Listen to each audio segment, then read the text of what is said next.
اس حدیث میں جہاں سے اصل حدیث یعنی پہلے تو وہ پس منظر ہے جس پہ وہ حدیث واقع ہوئی، اس کے بعد جہاں سے حدیث کا اصل جز شروع ہوتا ہے وہ مقام ہے کہ پنجتن چادر میں جمع ہو گئے، حضور نے ایک گوشہ چادر اٹھایا اور اپنا داہنا ہاتھ آسمان کی طرف بلند کیا اور اس وقت ارشاد فرمایا کہ اللہم ہؤلاء حبیبی دمهم لحمی ودمهم دمی، پروردگارہ یہ میرے اہل بیت ہیں، ان کا گوشت میرا گوشت، ان کا خون میرا خون، یہ جن سے محبت کریں ان سے مجھے محبت، جو انہیں حسن دیں رنج دیں ملال دیں انہوں نے مجھے ملال دیا۔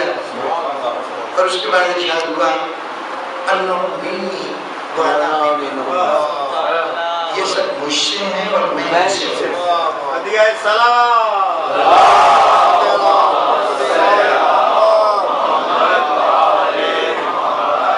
ارشاد نبوت کا ہر جز تفصیل طلب، لیکن صرف مختصر سی گفتگو اس جز پر کہ یہ سب مجھ سے ہیں اور میں ان سے ہوں۔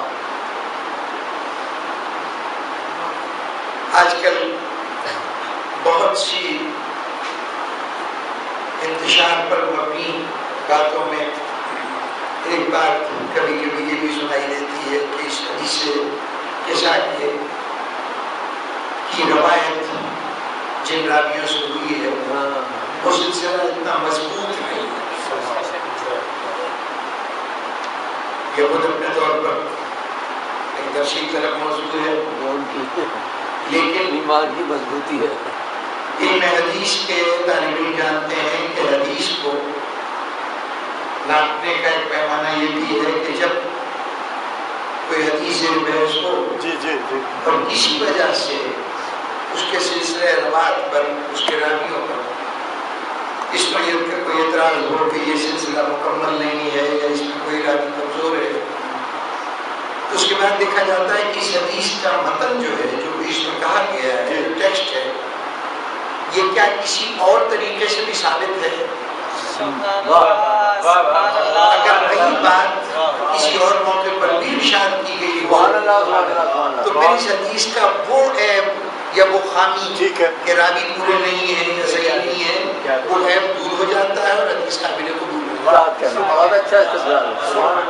یہ عجیب بات ہے کہ اس حدیث میں اہل بیت کے فضائل میں جتنے جز آئے ہیں جتنے الفاظ آئے ہیں وہ سب حضور صلی اللہ علیہ وآلہ وسلم نے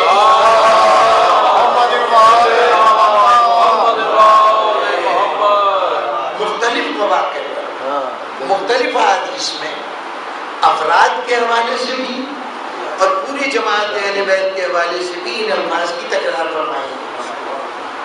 اگر یہاں کہا گیا کہ لحمہم لحمی ودمہم دمی تو اس سے پہلے بھی حضور ارشاد فرما چکے ہیں، ان میں سے الگ الگ افراد کے لیے بھی اور پوری جماعت کے لیے۔ اسی طرح سے ان کے حسن و ملال کا تذکرہ، ان کے محبت کا تذکرہ، ان کو ایذا پہنچائے جانے کا تذکرہ اور اس سب کو اپنی ذات کی طرف نسبت دینا، اس کے لیے بھی حدیث موجود ہے۔ اور یہ جو جز ہے کہ یہ سب مجھ سے ہیں اور میں ان سے ہوں، یہ افراد کے لیے بھی ارشاد ہوا، جناب امیر کے لیے ارشاد ہوا کہ علی منی وانا منہ، حسین منی وانا من الحسین، اس اعتبار سے اور اسی طریقے سے تمام اہل بیت کے لیے ارشاد فرمایا گیا کہ یہ سب کے سب مجھ سے ہیں اور میں ان سے ہوں۔ تو جب یہ حدیث موجود ہے تو اب جب حدیث کے سامنے یہ الفاظ آئیں گے تو اب چاہے راوی ہو یا نہ ہو، سرے سے کوئی راوی کا ذکر نہ ہو، یہ روایت بہت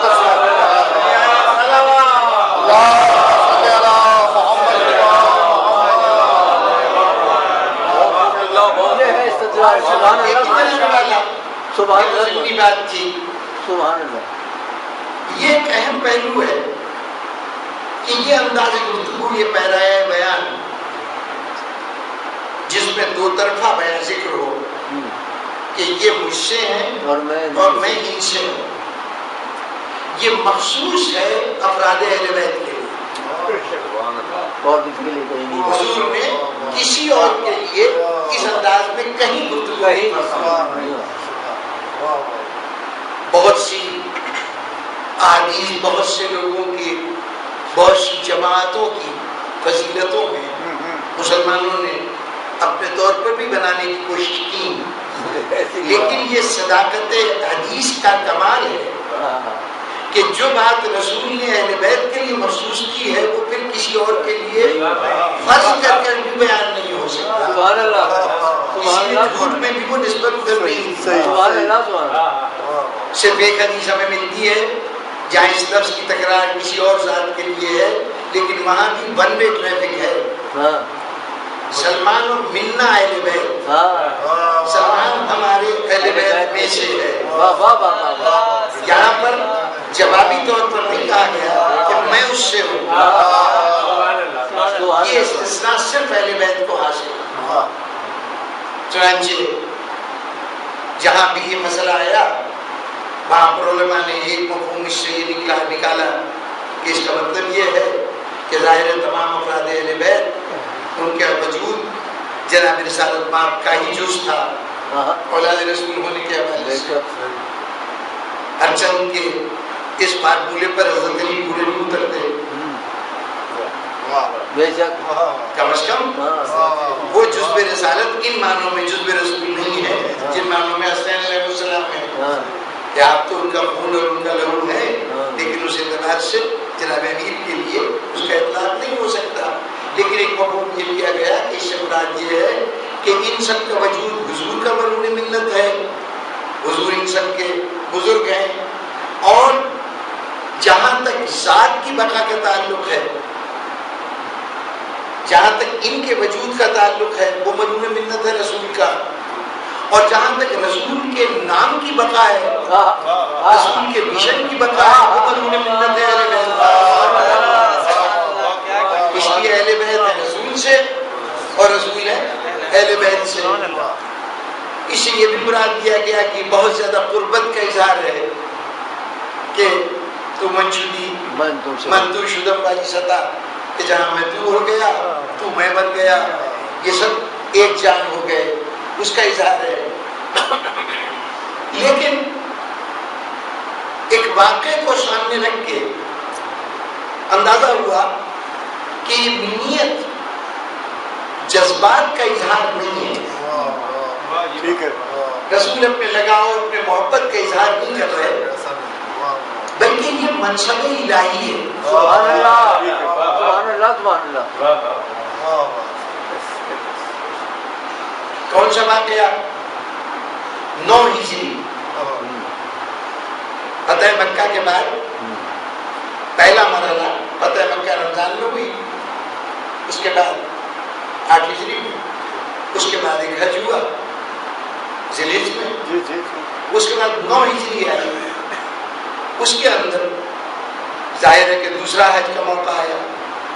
پہلا حج تو معمول کے مطابق ہوا، 8 ہجری کا حج جو تھا وہ تو معمول کے مطابق ہوا.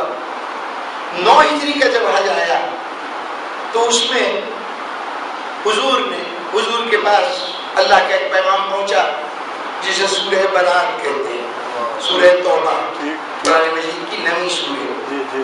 اس کی ابتدائی 10 آیتیں نازل ہوئی، کبھی پوری سورہ نہیں، صرف 10 آیتیں نازل ہوئی.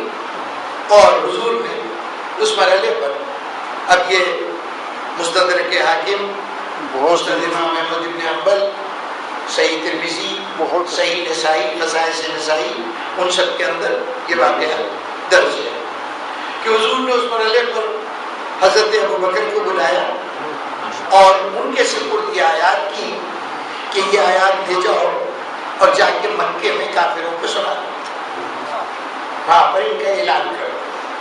آیتیں کیا تھیں؟ ابتدائی 3 آیتوں میں یہ اعلان ہوا کہ اللہ تم کافروں سے بریت کا اعلان کرتا ہے، بیزار ہے تم سے، تبرہ کرتا ہے. اسی لیے اس سورہ کا نام سورہ برات ہے، تبرے کی سورہ، علیحدگی کی لا تعلق. کافروں سے ناتعلق ہے اللہ.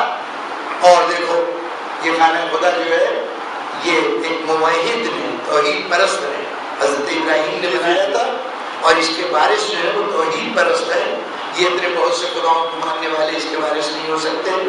اب آئندہ یہاں پر مشرکین قدم نہیں رکھ سکتے خانہ کعبہ میں، کافر نہیں آ سکتے. جن لوگوں سے ہمارے معاہدے ہیں ان سے معاہدے کی تو پابندی کی جائے گی، لیکن یہاں خانہ کعبہ میں اب تمہیں آنے کی اجازت نہیں. اس دن سے مشرکین کا داخلہ خانہ کعبہ میں حرام ہو گیا قرآن کے حکم کے مطابق. چنانچہ ایک موقع پر سن 79 میں ایک قبضہ ہو گیا تھا خانہ کعبہ پہ، تو جو مقامی فوجیں وہاں کے لوگوں کو نہیں نکال سکی، تو اس کے لیے فرانس کے پیراٹروپرز بلائے گئے، کمانڈوز کے لیے جماعت بلائی گئی. اب ان سے خالی کروانا تھا خانہ کعبہ، جو قبضہ تھا ان کو نکلوانا تھا وہاں سے. تو ان کمانڈوز کو وہاں کیسے لاتے کہ وہ کافر تھے، چنانچہ 72 گھنٹے کے لیے ان سے کلمہ پڑھوایا گیا. اور یہ 72 گھنٹے کے لیے ایمان لانے والے انہوں نے خانہ کعبہ میں جا کے دوبارہ دینی کی، باقی لوگوں کو خالی کرایا. ان سے جو حکومت کے دشمن تھے اور وہاں پہ بنا کے زندگی کافروں کا داخلہ بند، یہ اعلان کرنا ہے. اس اعلان کے لیے حضرت ابوبکر کو متعین کیا گیا، اور ایک اور روایت کے مطابق حضرت ابوبکر اور حضرت عمر ان دونوں کو بھیجا گیا کہ یہ لے کے جائیں. مقام جوفا جہاں سے آج بھی احرام باندھا جاتا ہے، شام سے جو حاجی آیا کرتے تھے ان کا میقات ہے. بلکہ یہ جوفا وہ مقام ہے کہ جہاں کچھ عرصے کے بعد یعنی اگلے سال خم غدیر کا واقعہ ہوا. یہ اس جوفا میں ابھی یہ حضرات جا رہے تھے مکے کی طرف کہ اتنے میں پیچھے سے جناب امیر تشریف لائے، اور انہوں نے آ کے کہا کہ اللہ کے رسول کا حکم ہے کہ وہ جو آیات ہے وہ میرے حوالے کیجیے اور آپ بارگاہ رسالت میں جا کے چلے جائیے، یا جو بھی مناسب سمجھیے کیجیے. انہوں نے آیات کے حوالے کی اور دونوں بارگاہ رسالت میں پہنچے، اور ظاہر کے عہدے پہ ایک آدمی کی تقرری ہو اور اس کے بعد ہٹا دیا جائے تو اسے کوفت و الجھن کو ہوگی، اور یہ پریشانی بھی اس کا سبب کیا ہے. چنانچہ بارگاہ رسالت میں آئے اور آپ کی گزارش کی یا رسول اللہ یہ جو آپ نے مجھے اعزاز دیا تھا تو کیا اس لیے واپس لے دیا کہ اللہ کی طرف سے کوئی آیت میرے مطابق حاصل ہوئی ہے میری تنقید کرتے ہوئے؟ تو اس کے جواب رسول نے کہا کہ تمہارے لیے کوئی آیت نازل نہیں ہوئی ہے، یہ آیت میرے لیے نازل ہوئی ہے. مجھے حکم یہ آیا ہے کہ اس پیغام کو جو اللہ کی طرف سے آیا ہے اس کو یا تم پہنچاؤ گے یا رجل من کا، یا تم میں کا کوئی مرد.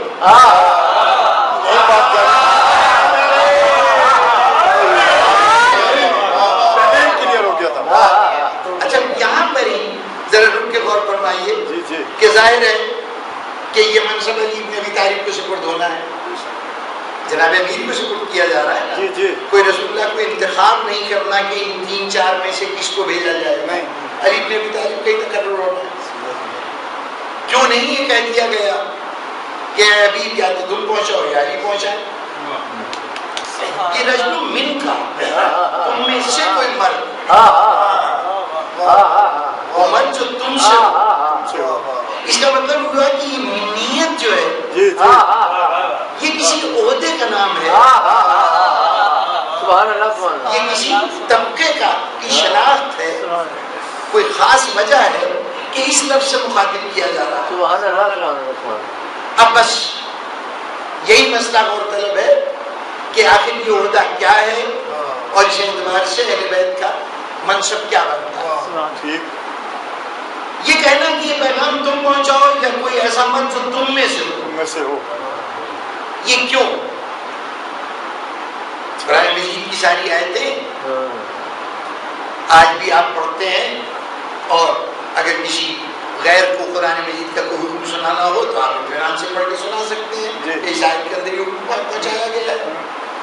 یہ جو احکام آئے تھے یہ بھی پہنچائے جا سکتے تھے، لیکن یہاں پر تو یوں کہا گیا.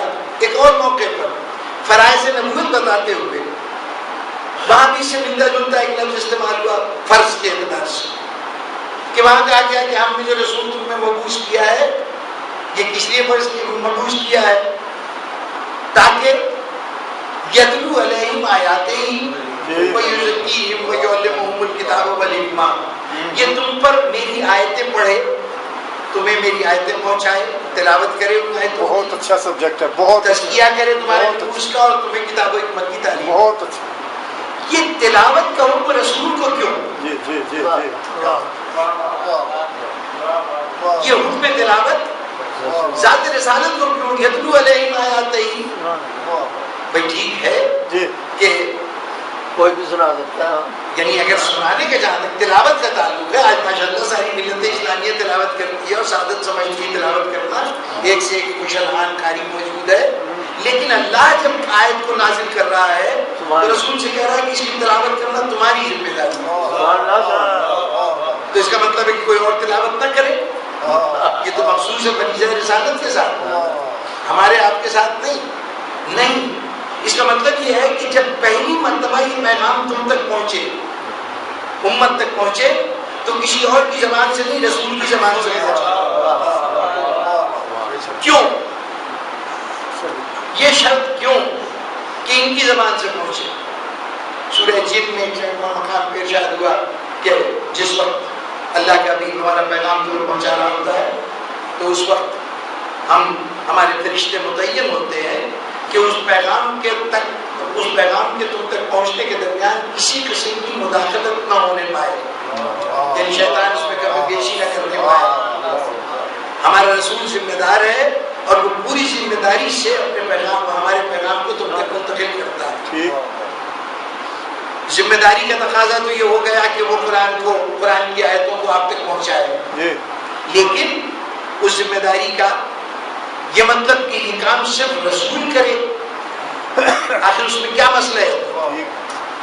تو بات مختصر سی یہ ہے کہ جب کبھی کوئی جملہ کوئی بات کہی جاتی ہے کسی دوسرے تک تو وہ تو الفاظ کا مجموعہ ہوتی ہے، یہ الفاظ بتاتے خود کچھ بھی نہیں ہے، الفاظ علامتی اظہار ہے کسی خیال کا، کسی کوئی بات جو ہم منتقل کرنا چاہتے ہیں اس کے لیے ہم نے کچھ علامتیں مقرر کرنی ہیں، یہ حروف جو ہے ان سے ملا کے جو لفظ بنے یہ علامتیں ہیں۔ جب ہم پانی کہتے ہیں تو اس سے نہ پیاس بجھ سکتی ہے، نہ اس سے نہایا جا سکتا ہے، نہ اس سے وضو ہو سکتا ہے، لفظ پانی سے کچھ نہیں ہو سکتا، لیکن یہ پانی علامت ہے اس پانی کی جس سے یہ سب کام ہو سکتا ہے۔ تو یہ سب الفاظ علامت ہے کسی خاص شے کی، جس شے کے علامت ہوتے ہیں وہ شے اس کے معنی ہے، الفاظ کے معنی ہیں جو آپ تک پہنچانے ہیں، لفظ پہنچانا مقصد نہیں ہے۔ تلاوت قرآن کا مقصد بھی صرف الفاظ قرآن پہنچانا مقصد نہیں ہے، معنی قرآن پہنچانا مقصد۔ معنی جو ہے وہ تین طریقے سے منتقل ہوتے ہیں، ایک یعنی لفظوں کے ساتھ لفظ تو ادا ہو ہی رہے ہیں علامت میں، ایک ان کے معنی کا اظہار لہجے سے ہوتا ہے جو لفظ کے علاوہ ہے، دوسرے اس معنی کا اظہار عملی تصویر سے ہوتا ہے جس کو ہم اشارہ کہیں گے کہ اگر لفظوں میں ایک اشارہ موجود ہے یہ، تو جب یہ کہا ہے تو اس یہ کے معنی کیسے نکلیں گے؟ دیکھا جائے گا میرا اشارہ کس کی جانب ہے، اس سے مراد پھر یہ کے معنی مان لیے جائے۔ اور تیسرے معنی ہے جہاں تشریح و توضیح کردے بیان کرنے والا وہ معنی بیان کرتے، یعنی معنی ظاہر ہوں گے لہجے سے الفاظ کے علاوہ، الفاظ تو ہیں ہی علامت کسی چیز کے، لیکن لہجہ اس کے معنی کی صحیح وضاحت کرے گا، یا اشارہ اس کے معنی کی وضاحت کرے گا، یا اس کے ساتھ کی جانے والی تشریح اس کی وضاحت کرے گی۔ یہ تینوں کام الفاظ کے علاوہ ہیں، لہجہ بھی الفاظ کے علاوہ ہے، اشارہ بھی الفاظ کے علاوہ ہے، اور جو تشریح کی جائے اس کی شرح کی جائے وہ بھی الفاظ کے علاوہ ہے۔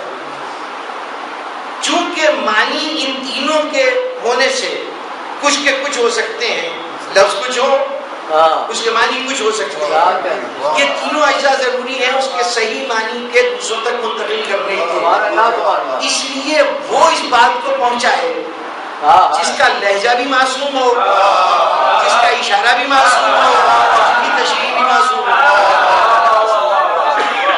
جو جانتا ہو کہ ہے کیا. بلکہ اور زیادہ بات کو آگے بڑھاؤں تو کس کے لہجے سے معنی ظاہر ہوں گے؟ جس کا قول ہے اس کے لہجے سے پتہ چلے گا نا کہ یہ جملہ غصے میں کہہ رہا ہے، یہ جملہ خوشی میں کہہ رہا ہے. یا ایھا الرسول بلغ ما انزل الیک من قبلک فما بلغت ان لم تفعل فما بلغت رسالتہ. اگر تم نے یہ کام نہیں کیا تو تم نے رسالت نہیں پہنچائی. اب اللہ جانے یہ ڈانٹ پڑ رہی ہے رسول کو، یہ نہیں کیا تو کچھ نہیں کیا. یا یہ بات نتائج کو سامنے رکھ کے بیان ہو رہی ہے کہ یا رسول اللہ تم نے سب کچھ کیا ہے، لیکن اگر یہ ایک کام رہ گیا نا تو جو کچھ کیا ہے وہ سب ضائع چلا جائے گا. یہ بات کیسے پتہ چلے گی؟ اللہ کا لہجہ سنائی دے تو پتہ چلے. سبحان اللہ سبحان اللہ. کہ کس لہجے میں یہ بات کہی گئی. سبحان اللہ سبحان اللہ. اگر کسی جگہ اشارہ ہے تو وہ اشارہ بھی اس کا ہوگا جو گفتگو کر رہا ہے. اب کلام تو اللہ کا ہے نا. وہ کہتا ہے انما یرید اللہ لیذھب عنکم الرجس اہل البیت. اے ایک خاص گھر کے، کیا ہے اس گھر کے اہل البیت، البیت ہے نا، تو اس کا مطلب ہوا کہ اس گھر کے یا کسی خاص. یہ الف لام جو ہے نا یہ اشارے کا نام ہے. جیسے الیوم اکملت لکم دینکم، آج کے دن، اس دن ہم نے دین کو مکمل کر دیا. اب اللہ کہہ رہا ہے کہ اس گھر کے رہنے والوں ہم نے تمہیں ہر نجاست سے، ہر نجاست کو تم سے دور رکھا ہے. اب یہ کس گھر کی طرف اشارہ ہے؟ پہلے تو اللہ کی انگلی ہونی چاہیے جس سے کسی گھر کی طرف اشارہ کرے. وہ جسم و جسمانیات سے منزہ، نہ اس کی آواز سن سکتے ہیں کہ اس کا لہجہ جانیں، نہ اس کے اشارے کو دیکھ سکتے ہیں کہ ہم اشارہ سمجھیں، اور نہ وہ قرآن کی آیت نازل کر کے اس کی تشریح کرتا ہے. یہ سب کام رسول کے ذریعے ہوں گے. کیا رسول کے ذریعے ہوں گے. تو اب جس کے ذریعے سے ہوں گے وہ ایسا صاحب کمال ہو کہ خدا نہ ہو لیکن خدا کے لہجے کو سمجھ کر ہمارے لہجے میں بیان کر سکتا ہے. اس کے اشارے کو جان کر ہمارے سامنے اشارہ کر سکتا ہو. اس کے معنی و مفہوم کو پوری طرح سے سمجھ کے ہمارے سامنے ہمارے لفظوں میں اس کی وضاحت کر سکتا ہو. یہ کام وہی کر سکتا ہے جسے اللہ کی طرف سے اس کام کے لیے معین کیا جائے. کیونکہ اللہ جس کو معین کرے گا یہ دیکھ کر معین کرے گا کہ میرے لہجے کو سمجھتا ہے کہ نہیں، میرے اشارے کو جانتا ہے کہ نہیں، میرے معنی و مفہوم کو جانتا ہے کہ نہیں. اس لیے ضروری ہے کہ جب پیغام الہی پہلی مرتبہ نسل انسانی تک منتقل ہو تو اس کو اللہ کے رسول خود پہنچائے، اس پیغام کو خود پہنچائے. اس لیے کہ پہلی مرتبہ ہی لہجے کی ضمانت ہونی چاہیے، اشارے کی ضمانت ہونی چاہیے. اب تشریحات کروں کہ حضور اس کا اہتمام کیسے کیسے کرتے تھے کہ لہجہ بھی منتقل ہو جائے، اشارہ بھی منتقل ہو جائے. تو اس کے لیے صرف ایک پہلو اور پھر معنی و مفہوم بھی منتقل ہو جائیں. اس کے لیے پورے لوازمات جتنے درکار تھے وہ سب کیے جاتے تھے. اس حدیث قصہ میں صرف اشارے کو منتقل کرنا ہے. اللہ نے اشارہ کیا ہے کہ اے خاص گھر والوں، تب اس کے لیے ذرا رسول کا اہتمام دیکھیے. آنا، چادر کو طلب کرنا، اوڑھ کر لیٹ جانا. اب قدرت کی طرف سے انتظام ہو رہا ہے، ایک آ رہا ہے، دوسرا آ رہا ہے، تیسرا آ رہا ہے، سب چادر میں داخل ہوتے جا رہے ہیں. جب سب داخل ہو گئے کسی اور نے تمنا کی کہ میں بھی آ جاؤں، کہا نہیں ٹھیک ہو لیکن باہر رہو. اب اس کے بعد جبرائیل آ رہے ہیں. وہ جبرائیل جو بلا تکلف ہر جگہ آ جاتے تھے آ جا رہے ہیں تو کہہ رہے ہیں کیا میں اندر آ سکتا ہوں؟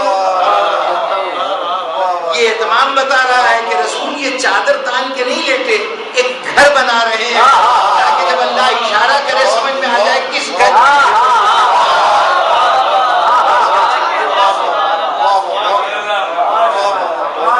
اب جناب والا رسول کا کام اشارہ خدا کو منتقل کرنا، رسول کا کام لہجہ خدا کو منتقل کرنا، اور رسول کا کام وہ معنی بتانا جو لفظ کے اللہ کے پیش نظر ہے. کہ اگر اللہ نے صلاۃ کا لفظ استعمال کیا ہے تو اس صلاۃ سے مراد کیا ہے، رکوع کیسے ہو، سجدہ کیسے ہو، اس میں کیا پڑھنا ہے، اگر اس نے زکوٰۃ کا لفظ استعمال کیا تو کس کس شے پہ زکوٰۃ نکلے گی اور زکوٰۃ کے معنی کیا ہے، اس کا نصاب کیا ہوگا، یہ سب چیزیں قرآن میں تو نہیں ہیں، یہ رسول بتائیں گے۔ تو گویا دوسرے لفظوں میں رسول تک اللہ کا پیغام پہنچنے کی دو صورتیں ہیں۔ ایک صورت تو یہ ہے کہ اللہ ہی کی طرف سے لفظ بھی آتا ہے اور اللہ ہی کی طرف سے اس کے معنی بھی معین ہیں، چنانچہ اس کو رسول آپ تک پہنچا دیتے ہیں۔ اور دوسری صورت یہ ہے کہ اللہ کی طرف سے معنی تو آ جاتے ہیں، الفاظ کا جامع رسول پہناتے ہیں، اپنے لفظوں میں معنی الہی کو بیان کر دیتے ہیں۔ جو پہلی صورت ہے کہ لفظ بھی خدا کا اور معنی بھی خدا کا، وہ کلام الہی کہلاتا ہے۔ اور جہاں معنی خدا کے اور الفاظ حضور اس کو عطا کرتے ہیں، اس کو جامع جو ہے وہ رسول پہناتے ہیں اپنے لفظوں سے، وہ حدیث کہلاتی ہے۔ پیغام الہی مکمل نہیں ہوتا جب تک یہ دونوں اجزاء نہ ہو، کلام الہی بھی ہو اور وہ کلام رسول کہ جس کو ہم حدیث کہتے ہیں، جو منشاء الہی ہے، فرمان الہی ہے۔ جب ظاہر ہے کہ اللہ کہہ رہا ہے کہ صلاۃ قائم کرو، نماز قائم کرو، اور رسول بتائیں کہ اس طرح نماز پڑھو جیسے مجھے پڑھتا دیکھو، تو اس کا مطلب یہ ہے کہ جو کچھ رسول کر رہے ہیں یہ بھی کلام الہی ہے، فرمان الہی ہے، اس کے مطابق ہی کر رہے ہیں نا۔ قرآن کے اپنا فرمان ایک طرف، لیکن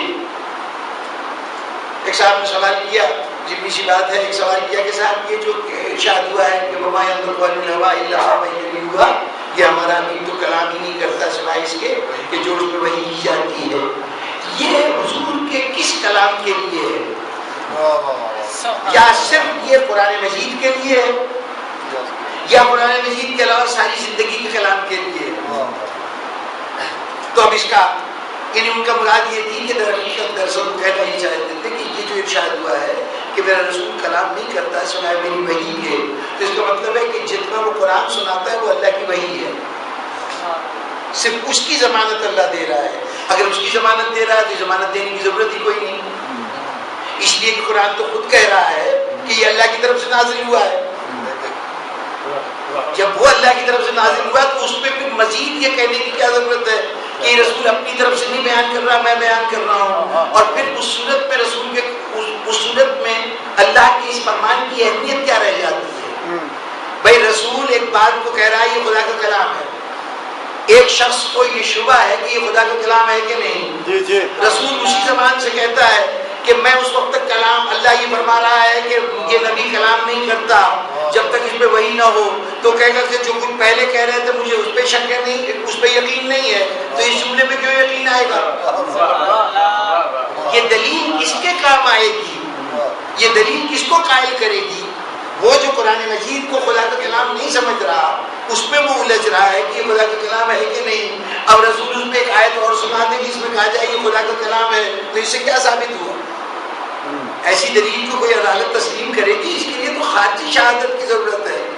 ظاہر ہے کہ یہ کلام اگر کہا جا رہا ہے، جملہ جو کہا جا رہا ہے، تو ان سے نہیں کہ جو رسول کو خدا کا رسول نہیں مانتے یا جو کلام الہی کو کلام الہی نہیں مانتے، یہ ان سے کہا جا رہا ہے کہ جو قرآن کو کلام الہی تو سمجھتے ہیں، باقی قول رسول کو کلام الہی نہیں سمجھتے، ان سے کہا جا رہا ہے وہ بھی کلام الہی ہے اور یہ بھی کلام الہی ہے۔ حیات رسالت میں کہے گئے ہر جملے کے لیے اس کا نزول ہے۔ تو اچھا، اب جو رسول پر جو یہ احکامات نازل ہو رہے ہیں جس کے معنی رسول کے پاس ہے، معنی ہے کہ رسول ان کو بتا دو کہ نماز کیا ہے، اب اس نماز کی تشریح و توضیح رسول فرمائیں گے۔ وہ احکام پروردگار عالم جس کے الفاظ اور معنی دونوں معین تھے، جس کو آپ کلام الہی کہتے ہیں نا، یہ تو حیات رسالت میں مکمل ہو گئے، لیکن وہ پیغامات جو حضور کو اپنے عمل کے ذریعے سے، اپنی تشریحات کے ذریعے سے، اپنے الفاظ میں بیان کرنے ہیں، کیا وہ بھی حیات رسالت میں مکمل ہو سکتے ہیں؟ عملاً نہیں ہوتا، اس لیے کہ حیات رسالت میں جتنے واقعات، جتنے مراحل درپیش آئیں گے، وہ تمام انسانی زندگی کے تمام مراحل کا احاطہ نہیں کر سکتے۔ کچھ ایسی پوزیشنز ہیں کہ جو حضور کی زندگی میں ممکن ہی نہیں ہے۔ حکمران برحق نہ ہو، غیر معصوم ہو، صاحب اختیار، اس صورت میں مومن اس معاشرے میں کیسے رہے؟ بتائیے رسول کیسے بتائیں گے؟ رسول کی زندگی میں خود رسول صاحب اختیار ہیں اور آپ معصوم ہیں، وہ کیسے بتائیں کہ حکمران غیر معصوم ہوں تو کیسے زندگی گزاری جائے؟ بات آگے چل کے کہتا لیکن یہیں پہ کہہ دوں اللہم صلی علی محمد وعلی محمد۔ مولانا اشاق صاحب ہیں فیصل آباد، بہت خوبصورت تقریر ہے، 12-13 تقریر سن 2006 میں تقریباً ہر جمعہ انہوں نے صدر کیا، کچھ سچی باتیں اس میں انہوں نے تقریر کے دوران کوئی عجیب بات کی۔ انہوں نے کہا کہ 2 حکم ایسے ہیں کہ اگر افراد اہل بیت نہ ہوتے تو ہمیں معلوم ہی نہ ہوتا کہ یہاں شریعت کا فرمان کیا ہے۔ وہ 2 حکم کیا ہیں؟ انہوں نے کہا کہ اگر امام برحق ہو، حاکم برحق ہو اور اس کے خلاف کوئی کلمہ کو بغاوت کر دے تو اس کے ساتھ کیا سلوک کیا جائے؟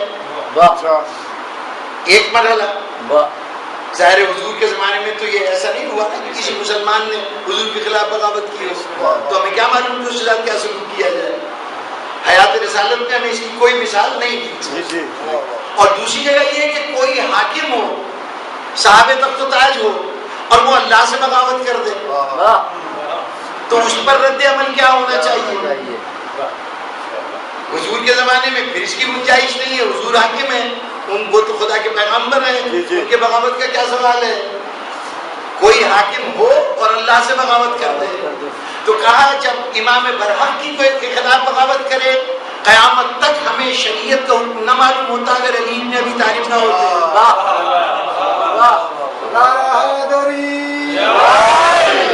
اگر علی نہ ہوتے تو ہمیں پتہ ہی نہ چلتا کہ امام برحق کے خلاف کوئی بغاوت کر دے تو اس کے ساتھ کیا رویہ ہونا چاہیے، اور اگر حاکم وقت بغاوت کر دے اللہ سے تو کیا کیا جائے اس کے مقابلے میں، قیامت تک نہ پتہ چلتا اگر حسین نہ ہوتے۔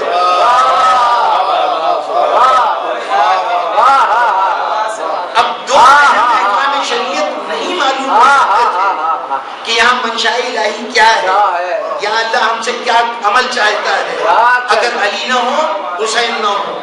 بس سمجھ میں آیا کہ جس طرح رسول کی ذمہ داری ہے کہ وہ پیغام الہی کو پہنچائیں، اسی طریقے اہل بیت کا بھی کام ہے کہ وہ جزو پیغام کہ جو قرآن کے علاوہ عمل کے ذریعے یا قول کے ذریعے پہنچانا ہے، جو حیات رسول میں کسی وجہ سے ہم تک نہیں پہنچ سکا، اس پیغام کو پہنچانا ہے۔ اس پیغام کو پہنچانے کی ذمہ داری کچھ اور افراد کو ہونی چاہیے۔ وہ افراد کون ہوں؟ وہ کون ہوں؟ ظاہر ہے کہ ان کا معصوم ہونا لازمی ہے کہ وہ قول رسول کو، قول خدا کو، معنی خدا کو اپنے عمل اپنے الفاظ کے ذریعے سے آپ کے سامنے منتقل کر سکیں۔ اب صورت احوال یہ تھی کہ اس سے پہلے قرآن کی جتنی آیتیں تھیں وہ آتی نہیں رسول تک، مسلمانوں سے خطاب ہوتا تھا، بات مسلمانوں تک پہنچا دی جاتی تھی۔ سورہ برات کی جو ابتدائی آیتیں ہیں اس میں تمام تر گفتگو کوئی جملہ بھی مومنوں سے نہیں ہے، کافروں سے خطاب ہے۔ تمہارا داخلہ بند، تمہیں کوئی حق نہیں پہنچتا کہ خانہ کعبہ میں قدم رکھو۔ اب کافر ہے مکے میں، پیغام پہنچ رہا ہے مدینے میں، پہلی مرتبہ پیغام کو پہنچانا رسول کی ذمہ داری ہے۔ ٹھیک ہے، رسول پہنچائے گا تو لہجہ خداوندی منتقل ہوگا، اشارہ خداوندی منتقل ہوگا، معنی و مفہوم خداوندی منتقل ہوگا۔ چونکہ رسول وہاں نہیں ہے جہاں یہ پیغام جانا ہے، جن کو پہلی مرتبہ یہ پیغام سنایا جانا ہے وہ مدینے کے مسلمان نہیں، وہ کفار مکہ ہیں، تو وہاں پر پیغام اسی کے ذریعے سے جانا چاہیے جو یا خود رسول ہو یا رسول میں سے ہو۔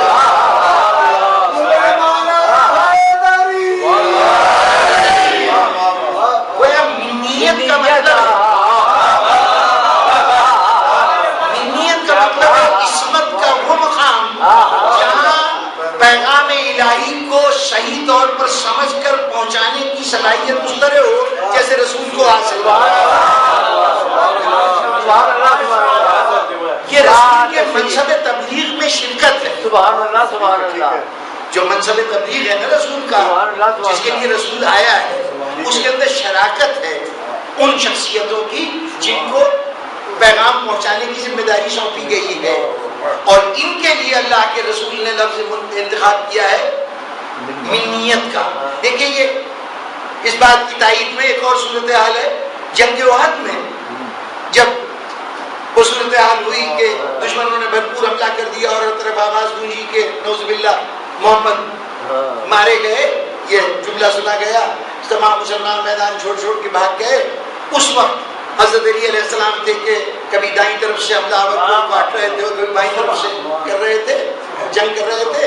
اس عالم میں جبرائیل آئے اور انہوں نے آ کے، اب یہ مدارج النبوت میں مولانا عبدالحق محدث دہلوی نے اس پورے واقعے کو نقل کیا، اس سے پہلے بھی بہت سی کتابوں میں ہے کہ اس وقت جبرائیل آیا اور انہوں نے کہا یا رسول اللہ آپ دیکھ رہے ہیں جانشاری علی بن ابی طالب یہ جانشاری دیکھ رہے ہیں؟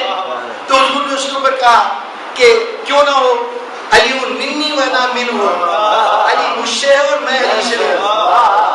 اب یہ جملہ ابھی تک تو یہ پتہ چل رہا ہے کہ حضور ان سے علی سے اپنی قربت قرابت تعلق کا اظہار کر رہے ہیں، لیکن جبرائیل نے اس کے معنی کو شاید واضح کرنا ضروری سمجھا.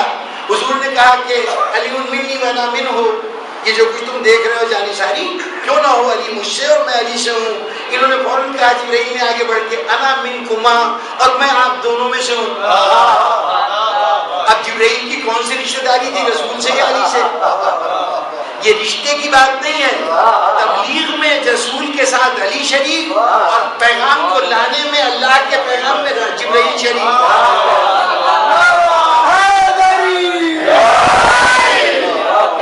منیت کا مطلب ہے تبلیغ رسالت میں شرکت. اور اب اس کا مطلب یہ کہ یہ اہل بیت بعد رسول اس فریضہ نبوت پر قائم ہیں. اس سے کوئی مطلب نہیں لیکن ان کو نبی قرار دیتا، اس فریضہ تبلیغ پر قائم ہے جس کے لیے رسول بھیجا گیا ہے. اور اب یہ جملہ پوری طرح واضح ہو جائے گا، بات اپنی انتہا تک بھی پہنچ جائے گی کہ گویا اب جو کچھ اہل بیت کریں گے وہ اہل بیت کا فعل نہیں ہوگا. جیسے رسول کچھ کرتا تھا نا، رسول کا فعل نہیں تھا. یہ اہل بیت جو کچھ کریں گے یہ اہل بیت کا فعل نہیں ہوگا، یہ حکم خدا ہوگا، فرمان الہی ہوگا. نہیں اس سے بڑھ کے زیادہ واضح لفظوں میں کہوں، میں کوئی نیا عمل ایجاد کروں، میں کوئی نئی بات کروں دین میں، وہ بدعت کہلائے گی. میں کروں آپ کریں، کوئی لوگ صحابہ کریں، جو بھی نئی بات کرے گا وہ بدعت ہوگا. کوئی کرے وہ بدعت ہوگا، لیکن اہل بیت کریں گے وہ شریعت ہوگی.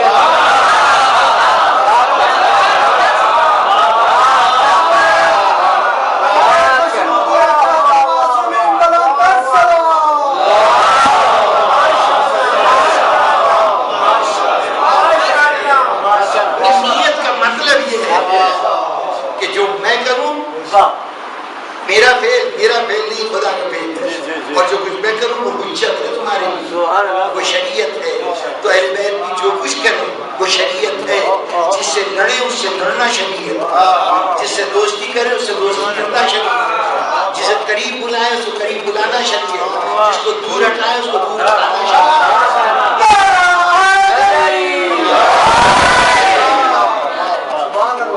اور یہ سمجھ لیجیے کہ تبلیغ دین کے لیے اللہ نے اپنے حبیب کو جو جو اختیارات دیے وہ تمام اختیارات میں یہ سب مبلغ شامل، یہ سب مبلغ شامل، جتنے بھی اہل بیت ہیں وہ سب اس کے اندر شامل ہیں ان تمام باتوں میں. اچھا ان باتوں میں سے ایک کام تو تھا کہ شریعت بتائی جائے کیا ہے.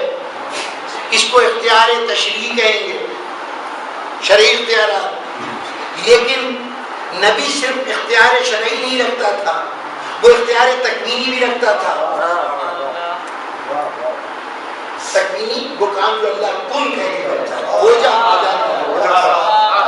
کیا نبی ایسا نہیں تکوینی تو صرف اللہ کا کام ہے، اور نہیں کر سکتا. اچھا یہ بتائیے کہ جان لینا کس کا کام ہے، مارنا کس کا کام ہے؟ اللہ کیا ہے؟ کیا اس نے ملک الموت کو یہ بریہ سونپا نہیں ہے کہ تم جا کے ان کی روح قبض کرو؟ اگر فرشتوں کو تکوینی اختیار مل سکتا ہے تو وہ جو فرشتوں سے افضل ترین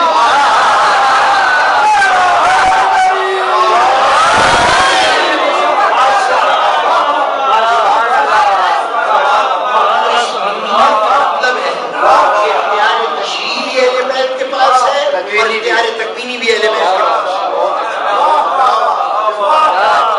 اب زندگی میں ہمارے سامنے بہترین طریقہ یہ ہوگا کہ ہمیں ہر عمل کو دیکھنا ہے کہ یہ رسول اور ان کے اہل بیت کے کردار میں یہ عمل پایا جاتا ہے کہ نہیں۔ اگر ہے تو وہ شریعت ہے، اور اگر نہیں ہے تو بدعت ہے، چاہے اس کے ساتھ کتنے ہی مقدس نام لگے ہوئے، لیکن پہلے نیت کی سند رکھنے والوں سے تصدیق کرا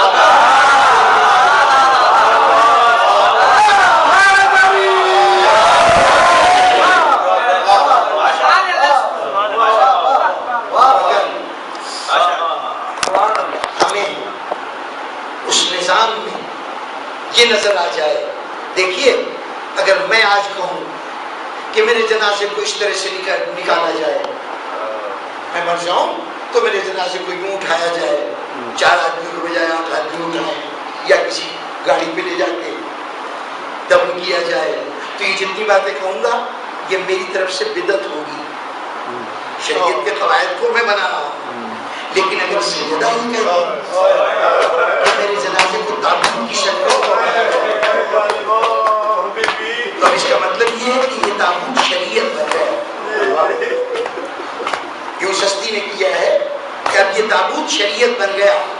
اب جب کبھی فرش اعظم پہ بیٹھو تو یہ مت دیکھو کہ یہ مت سوچو کہ میں کون سا طریقہ اختیار کروں، یہ دیکھو اہل بیت کے طریقے کیا تھے۔ اگر سیدہ روتی نظر آئے اگر اہل بیت سوگ مناتے نظر آئے تو تمہارا سوگ منانا شریعت۔ اگر زینب پالان شتر کر سر زخمی کرتے نظر آئے تو اب زنجیر کے ماتم پہ اعتراض نہ کرو، اب کما زنی پہ اعتراض نہ کرو، یہ سب انہی کے نقش قدم پہ چلنا اور روتے ہوئے آواز بلند ہوگا تو دنیا کی مثال ہو یا آخرت کی مثال ہو؟ دنیا میں ہم نے سنا کہ سیدہ یوں روتی تھی کہ اہل دنیا کو شکایت ہوئی کہ ان کی صدائے گریہ میں ہم دنیا کا کام کر نہیں سکتے۔